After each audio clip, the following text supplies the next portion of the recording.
Rejoice in the Lord.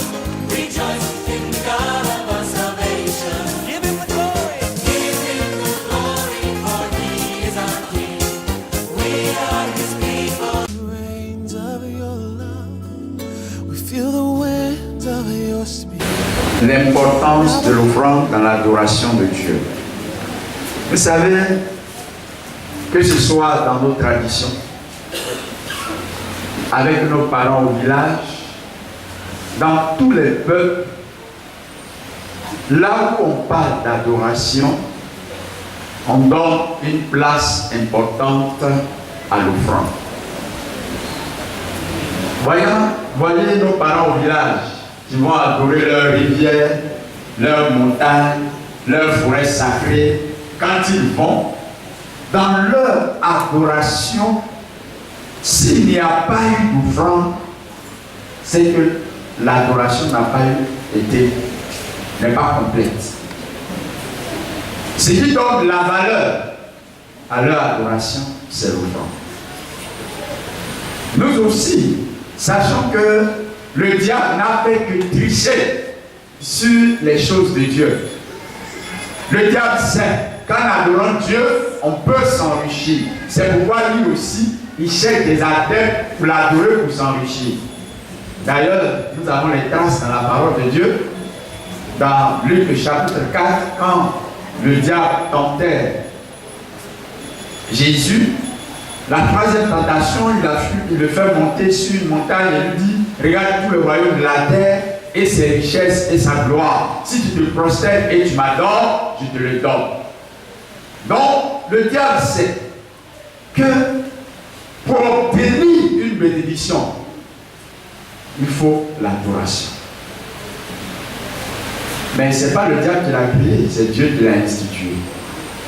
C'est pourquoi ce matin, je voudrais vous montrer l'importance de cela. L'importance de l'offrande se situe dans la création.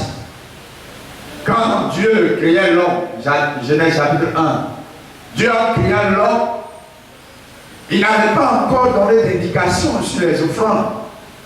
Mais l'homme, même dans le jardin d'Éden, après le péché, personne n'a dit à Abel et Caïn de pouvoir faire des offrandes. Mais ils vont faire des offrandes à Dieu. Et grâce à cette offrande, la Bible dit que Abel a été béni parce qu'il a fait son offrande avec une bonne disponibilité de cœur. Nous voyons avec Noé. Noé va être épargné du déluge parce qu'il était consacré à Dieu. Mais après avoir été délivré, Noé va établir une nouvelle alliance avec Dieu en faisant quoi? Une offrande. Vous savez, l'offrande établit une alliance entre nous et Dieu, entre nous et notre famille. C'est pourquoi il est important dans l'adoration de Dieu. Mais pour notre étude, je vais vous parler de l'offrande de la dîme. Qu'est-ce qu'elle signifie? Pourquoi elle est-elle importante? Vous pouvez prendre pour passage, parlant de l'offrande de la dîme, Genèse chapitre 14, verset 10 à 20. Je ne vais pas le lire, comme je vais aller rapidement. Il s'agissait là du fait que Abraham, après avoir combattu les rois ennemis, il fut sorti vainqueur. Lorsqu'il est rentré chez lui, il a rencontré Melchisedec, qui l'a béni parce qu'il a été vainqueur. La Bible dit, Abraham lui donna la dîme de tout ce qu'il a eu comme butin de guerre. En ce moment, l'offrande de la dîme n'était pas encore instituée par Dieu, mais par la conscience d'Abraham. Ayant rencontré Melchisedec qui est appelé sacrificateur du Très-Haut, Abraham va lui donner la dîme. Et Melchisedec va le bénir.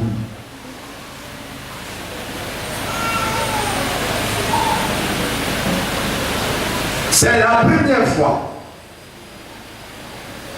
ou plutôt la troisième fois, que la Bible parle de dîme.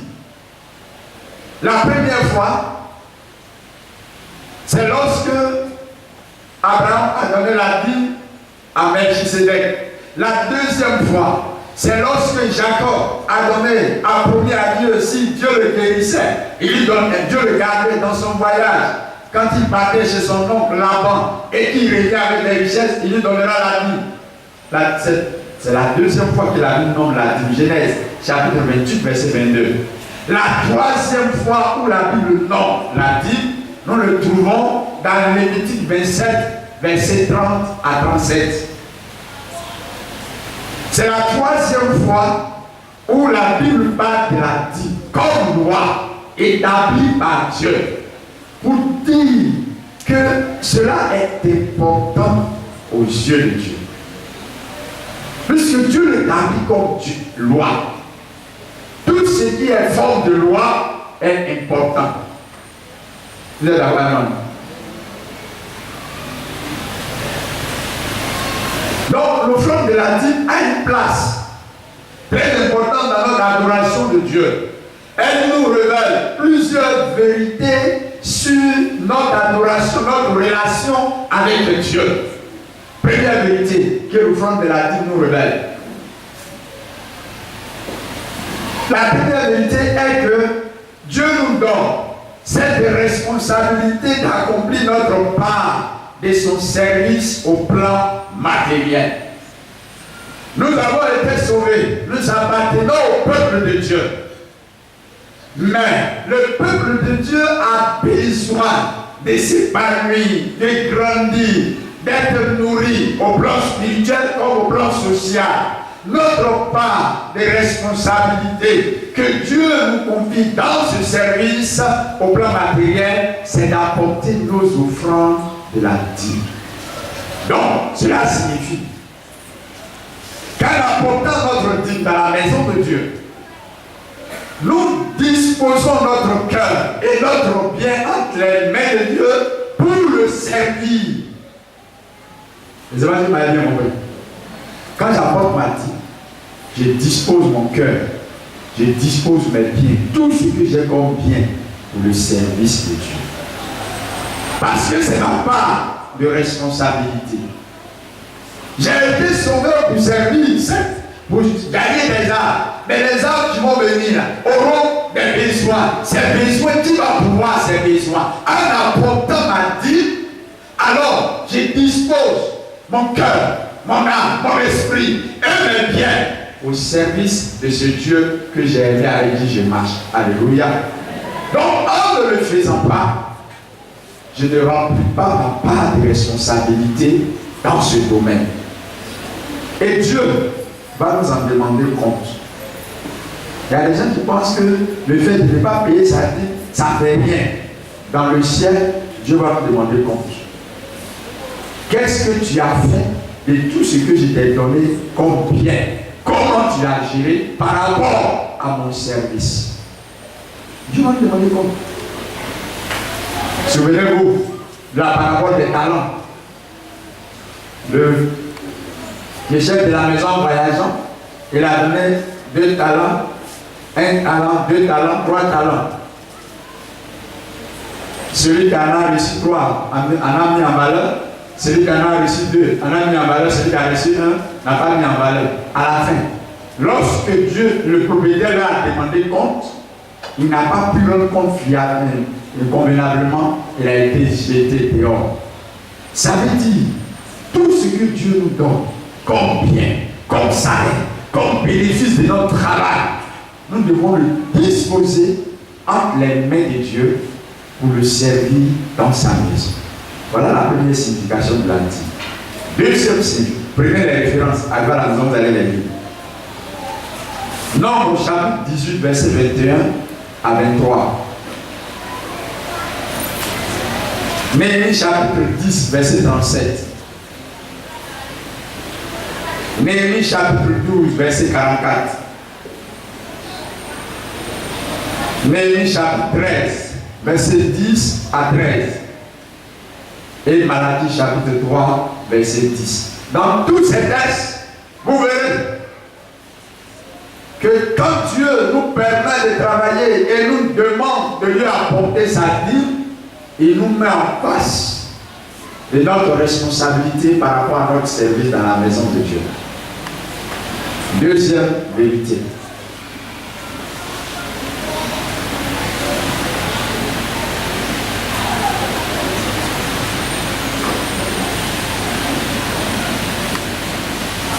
La deuxième vérité,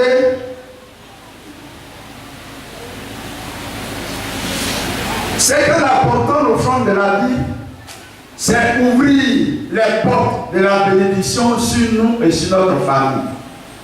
Quand je viens à l'église, après avoir reçu une bénédiction quelconque, et puis je viens dans la maison de Dieu, je viens, je donne ma dîme en offrande à Dieu, je suis en train d'ouvrir les portes de la bénédiction de Dieu sur ma vie et sur ma famille. En apportant la dîme à Dieu, nous ouvrons plutôt les portes de la bénédiction matérielle sur nous, sur notre famille, sur nos enfants. Et ainsi, nous mettons Dieu à l'épreuve qui nous a promis la bénédiction si nous obéissons à sa parole. Donc, quand je viens à l'église, et puis je suis fidèle dans ma dîme, je suis en train d'ouvrir les portes de la bénédiction sur moi, sur ma famille, sur mes enfants. En même temps, je mets Dieu à l'épreuve qui m'a promis la bénédiction. Alléluia. C'est pourquoi c'est important d'être fidèle dans sa dîme. Comme nous le voyons dans Malachie 3, verset 10b. Comme nous le voyons dans Proverbes chapitre 11, tel qui dort devient plus riche. Un tel qui ne donne pas ne fait que s'appauvrir, car celui qui épargne à l'excès ne fait que s'appauvrir. S'appauvrir plutôt. Donc, en donnant l'offrande de ma dîme, je suis en train de dire à Dieu, tu m'as promis la bénédiction, alors ouvre-moi cette porte. Mais si je ne le fais pas, je dis à Dieu, les portes qui sont fermées, on continue de les fermer. Or, Dieu ne nous a pas appelés pour nous rendre malheureux, mais pour nous bénir. Alléluia. Troisième vérité que l'offrande de la dîme nous révèle. L'offrande de la dîme nous révèle la manifestation de la communion fraternelle dans la maison de Dieu. Quand je viens à l'église et que j'apporte ma dîme comme offrande, je suis en train de manifester ma communion fraternelle avec mon frère, avec ma soeur, dans la maison de Dieu. Parce que, en apportant cette dîme, pour que les besoins de la maison de Dieu soient pourvus, c'est un signe réel de communion fraternelle. Si les besoins de la maison de Dieu sont pourvus, alors les besoins de mon frère qui sera dans le besoin à cause d'une situation quelconque sera pourvu. Si chacun de nous sommes fidèles dans notre vie, il n'y a pas un frère ici qui aura un problème. Pourquoi? Parce que étant fidèles, nous aurons les moyens financiers, matériels. Quand un frère dit un pasteur, j'ai tel problème, tel social, j'ai tel problème, action sociale, j'ai tel problème, on va réagir parce que les moyens sont là. C'est ça la communion fraternelle. Mais souvent, il y a d'autres qui viennent dire, j'avais un problème, je suis parti voir l'église, l'église n'a pas pu m'aider. Elle va t'aider comment? Avec quoi?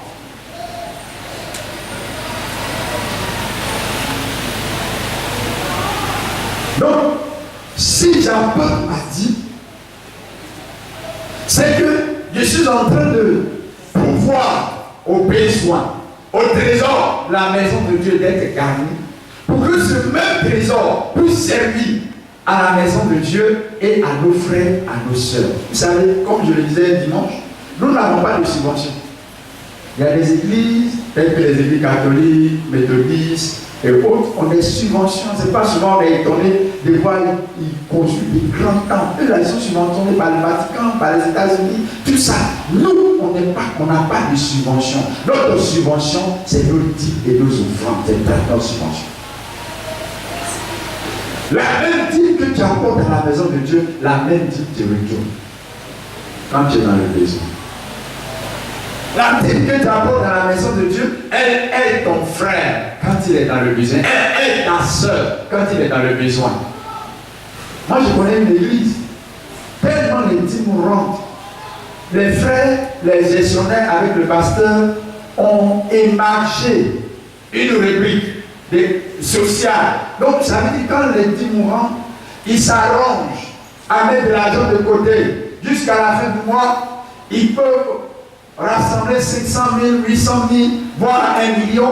Quand un frère vient, pasteur, j'ai un tel problème, ils ne discutent même pas, ils donnent l'ordre. Et puis les frères, ils sont soulagés. Pour certains, à cause de 20 000, ils vont quitter l'église. Pour certains, à cause de 10 000, ils vont quitter l'église. Pour certains, à cause de 50 000, ils vont quitter l'église. Pour certains, à cause de 100 000, ils vont quitter l'église. Alors que si nous sommes finaux, on pourra donner ces 50 000, ces 100 000, ces 10 000, ces 20 000 à ses frères. Ce n'est pas une communion fraternelle. C'est ce qui signifie la dîme. Quand nous lisons les textes, je ne vais pas les lire, prenez-nous les à la maison. Deutéronome 12, verset 17 à 18. Deutéronome 14, verset 22 à 29. Dans ces deux textes, la Bible dit, lorsque tu apporteras la dîme dans la maison de l'Éternel, tu partageras ta dîme avec le Lévite, avec la veuve, avec l'orphelin et l'étranger qui est au milieu de toi. Donc ça veut dire, quand j'apporte ma dîme, les veuves doivent être soulagées. Quand j'apporte ma dîme, les orphelins doivent être soulagés. Quand j'apporte ma dîme, ceux que nous recevons comme étrangers doivent être soulagés. Quand j'apporte ma dîme, le Lévite, c'est-à-dire les hommes de Dieu, les serviteurs de Dieu, doivent être soulagés. En ne le faisant pas, je ne manifeste pas ma communion fraternelle. Quatrième et dernière unité.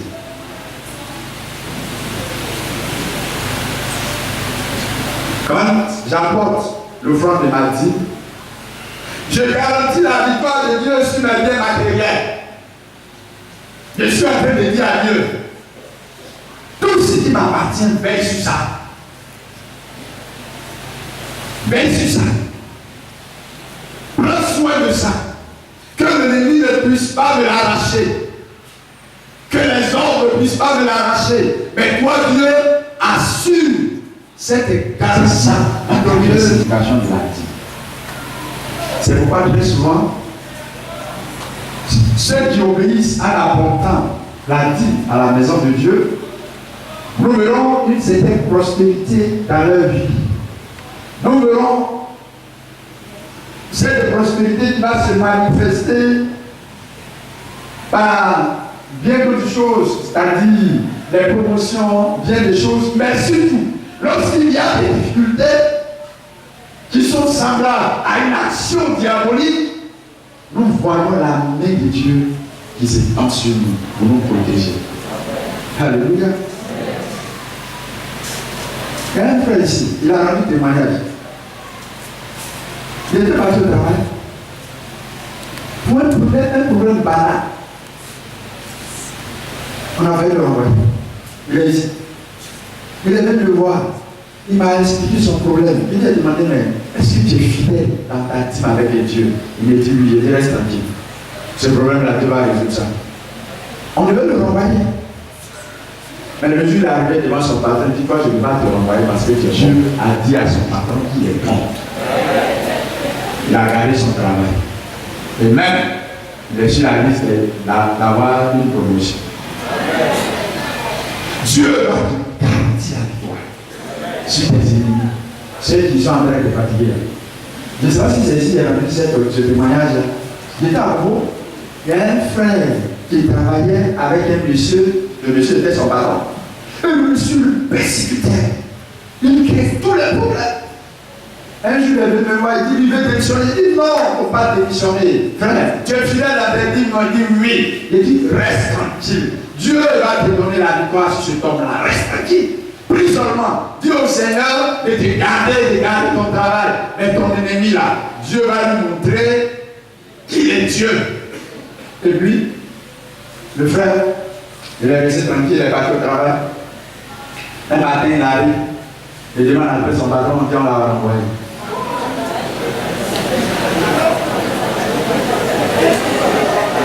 Ils ont renvoyé son patron. Parce que dans leur société, on ne doit rien prendre ce qui appartient à la société pour faire sortir. Si tu veux, tu manges tout là-bas. Mais ne pas faire sortir. Et il a fait sortir quelque chose même insignifiant. Et on l'a attrapé. On l'a mis dehors. Quand le frère arrive, on dit bon, prends sa place. Je ne sais pas si c'était le malheur de quelqu'un, mais si toi tu te diriges à l'ennemi de Dieu, Dieu va te dire qu'il est Dieu. Si tu payes ta dîme, tu apportes ta dîme comme offrande à Dieu, Dieu va garantir la victoire de ton travail, la victoire sur tes ennemis, car il a dit pour vous, je menacerai celui qui dévore. Et il ne détruira plus les vignes de votre champ, et dans vos campagnes, il ne détruira plus votre travail. Et il dit, vous serez une nation bénite, et les autres nations vous diront bienheureux. Deutéronome, Malachie, chapitre 3, verset 11 à 12, que Dieu vous bénisse. Amen. I give myself away.